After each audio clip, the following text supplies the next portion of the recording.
Hype the video. Please hype, man. We don't get as many hype points as everybody else, man. That's why my hype be like 2,000. I don't maybe get 50 damn points, a week for everybody. But just try to make sure y'all smash that hype button, man. And with all that being said, let's get to the meat and potatoes. The meat and potatoes is that the LA Sparks has fired their entire front office. Yes, they got rid of everybody. Now, some people might think this is not a big deal. Oh, this is very much a big deal. And this furthermore tells me something is clearly brewing with the Los Angeles Sparks organization.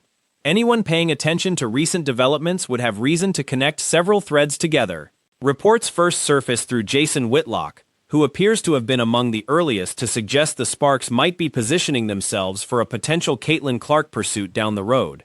Adding fuel to that speculation, the franchise recently added Kai Martin to its roster, a player who grew up alongside Clark in Iowa and remains close with her. On top of that, Clark has been spotted publicly wearing her CC signature shoes in Sparks team colors, a detail many view as a subtle signal rather than coincidence.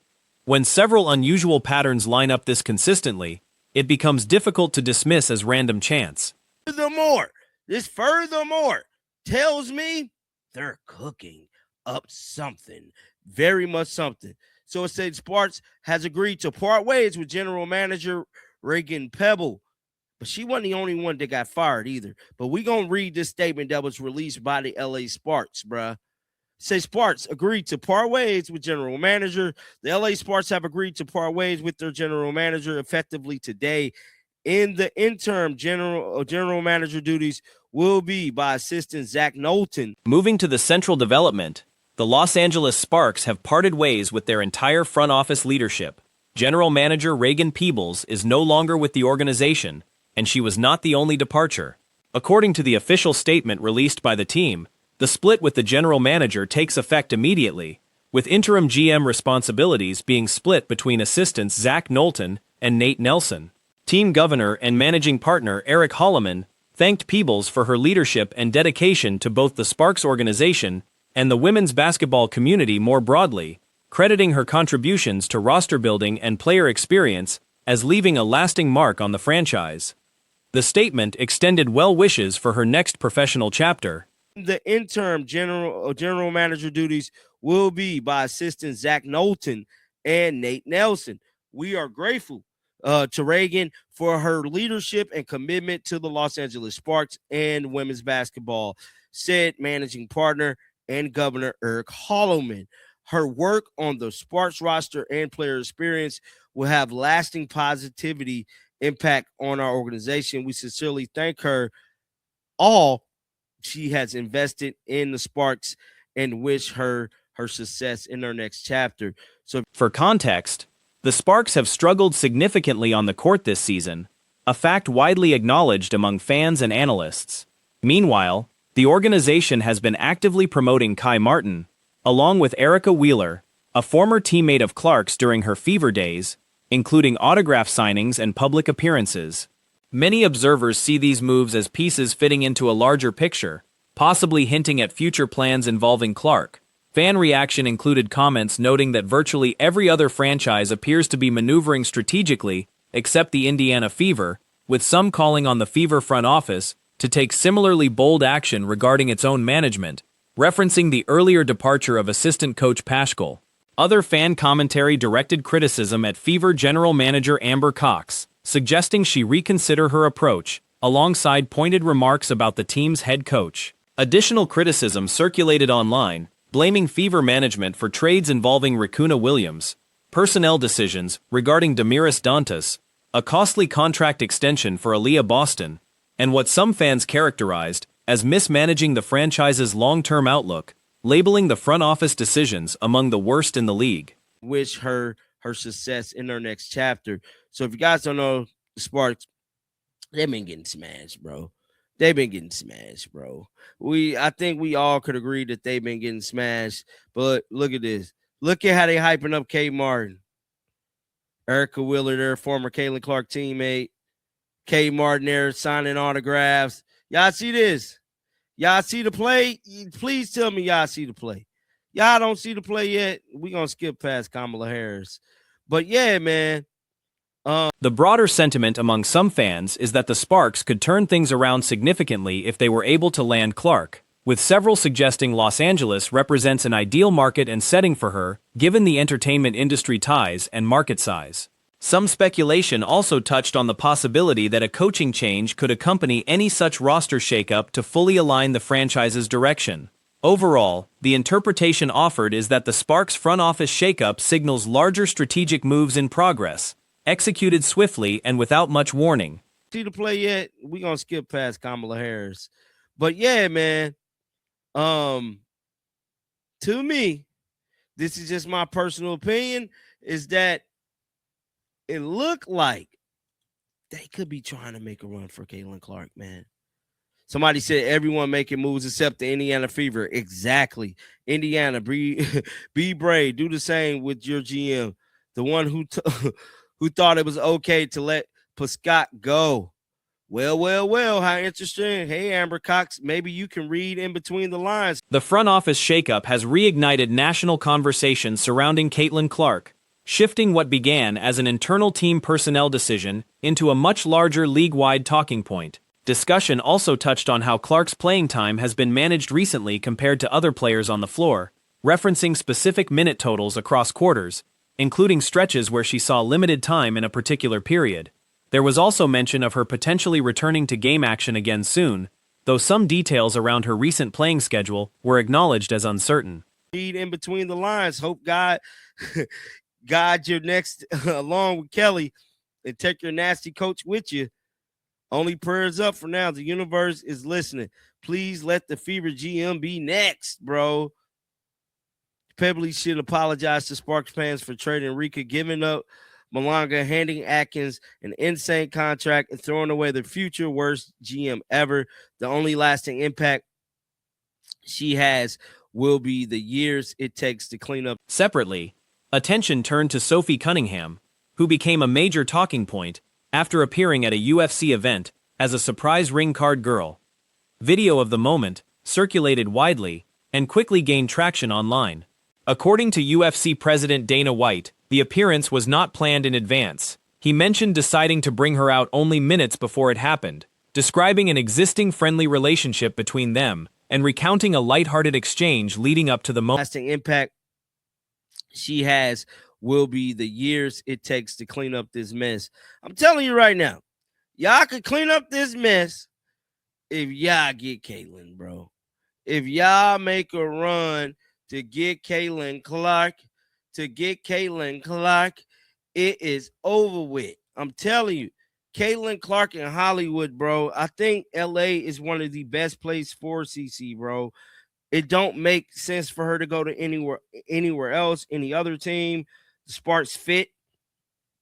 Discussion has turned once again toward the 1BA, and specifically toward Commissioner Kathy Engelbert. Roughly 13 days have passed since the collision point involving Alyssa Thomas and Caitlin Clark.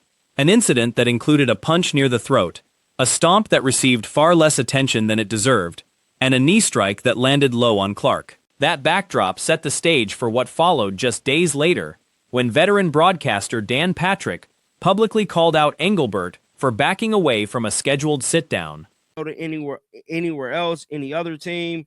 The Sparks fit. I feel like they might have to get a new coach, you know what I'm saying, to make it all make sense. But overall, I think what we're seeing here is moving pieces. The LA Sparks have agreed to part ways effectively today. They hella fired her, bro. Fired her quick, fast, and in a hurry. Quick, fast, and in a hurry. LA Sparks move has everyone talking about Caitlin again. Caitlin Clark is right back at the center of the conversation. The arrangement had been set. Engelbert agreed to appear on Patrick's program, since the league clearly owes the public some answers at this point. Instead, she pulled out at the last minute, and reports indicated she was on a golf course only about 50 yards away at the time. Cameras reportedly caught her mid-swing while Patrick was on air addressing the situation. It's been described as one of the more humiliating moments sports media has produced in recent memory. Calling out Kathy Engelbert because she got scared and ran for the hills. She agreed to go on his show Because let's face it, the league needs to answer some questions. She agreed to go on his show, and then she dodged him. She backed out. All the while, she was playing golf 50 yards away. While Dan Patrick was talking about it. The story hasn't faded. Colin Cowherd picked it up on his own program, hammering the point that a sitting commissioner ducked a legitimate interview request. Cowherd runs the largest radio audience in the country, which gave his commentary added weight. His central argument: the league got hit with what's been dubbed the Clark effect, and the organization simply isn't built to manage it. Growth has outpaced leadership's ability to handle it, and as a result, opportunity is being wasted. If the pattern continues, viewership erosion becomes the real risk. It may currently look like a slow leak, but that leak shows up game after game. While Dan Patrick was talking about it, the camera literally panned over to her hitting practice shots. It's one of the most embarrassing scenes I've ever seen in sports, really and truly. So today, this ain't going away, Kathy. Colin Cowherd got in on it, talking about how egregious it is that the WNBA commissioner dodged Dan Patrick. Cowherd broke down how his colleague Patrick's team had booked Engelbert well in advance. People cancel on media appearances all the time for legitimate reasons, sure. But a league commissioner backing out of a confirmed sit-down isn't something that should happen, full stop. Blaming a communications staff doesn't hold up either, since that staff answers to the commissioner, not the other way around. Taking hard questions is part of the job description. Yet Engelbert's team locked in the appearance and then pulled the plug, allegedly while she was out on the links. Dodge Dan Patrick.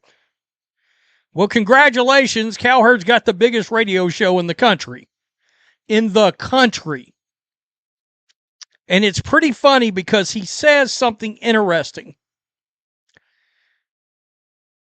That basically the WNBA got hit with the Caitlin Clark effect and the league cannot handle it. That the league can't handle the pressure of it.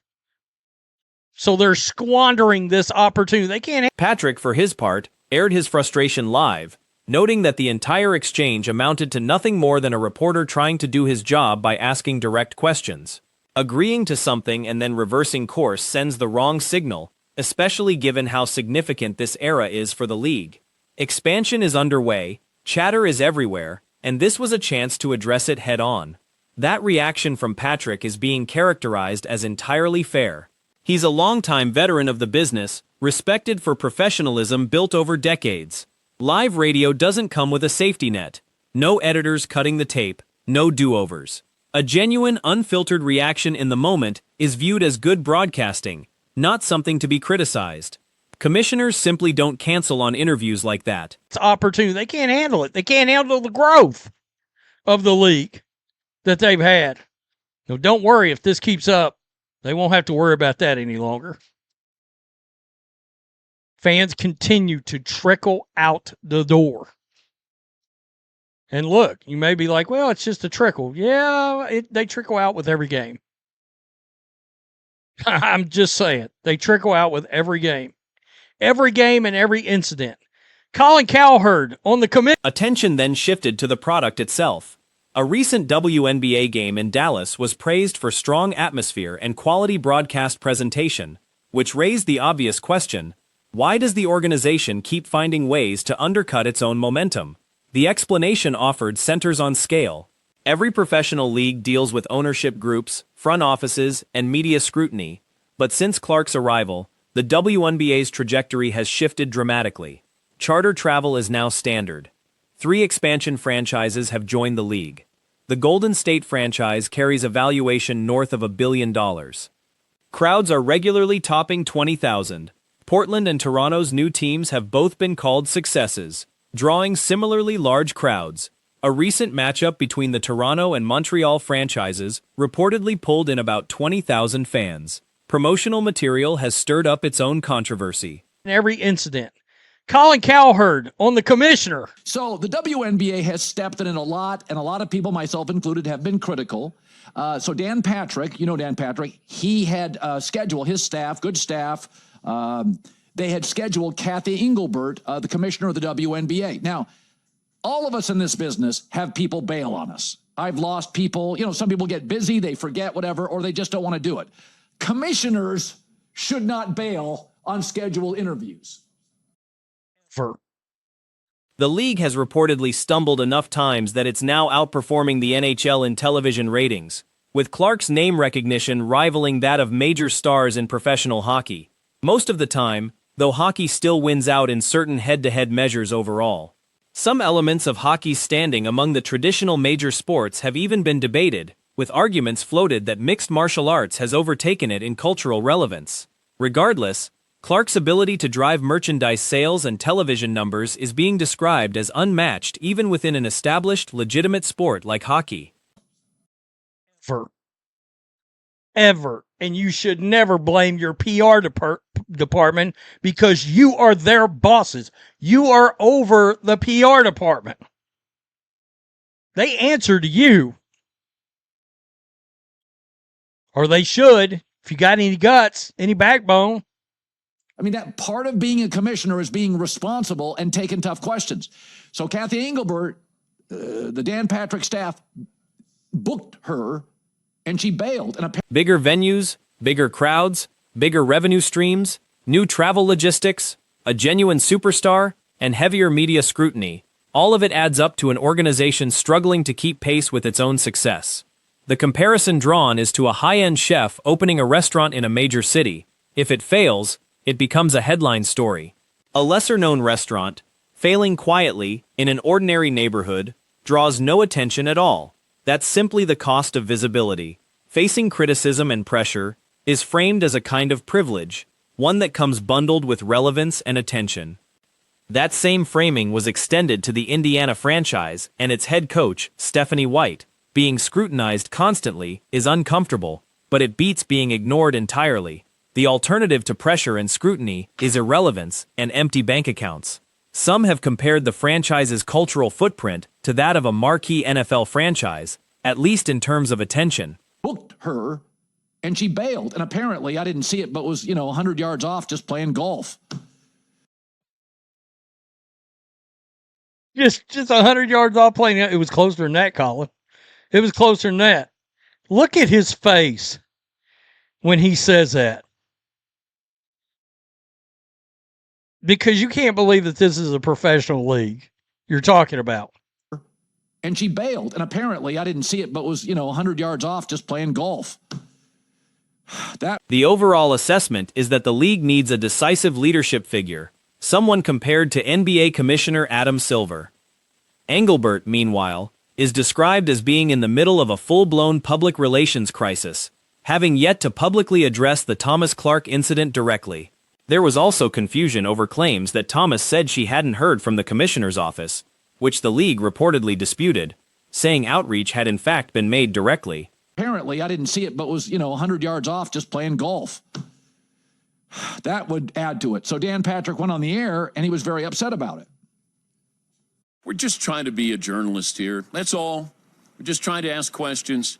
But don't say yes, and then all of a sudden somebody probably said, in my opinion, oh, maybe we shouldn't do this. Well, at some point, you have to do this. This is an important league. There's expansion. There's conversation. It's been agendaized. Everybody has something to say about it. Now you have... Part of the broader critique centers on leadership authority. Specifically, the perception that the commissioner doesn't set firm boundaries with players the way peer leagues do. It's hard to imagine a player in the NFL steamrolling Roger Goodell, and the same goes for MLB or the NBA. Even Silver, while sometimes seen as more permissive, still holds more authority than what's being described here, though a figure as prominent as LeBron James might still be an exception to that rule. Engelbert, by contrast, is portrayed as allowing herself to be overridden repeatedly, and choosing to sidestep Patrick, one of the most respected and even-handed figures in sports media, someone without an agenda who simply asks pointed, direct questions, is being called a significant misstep,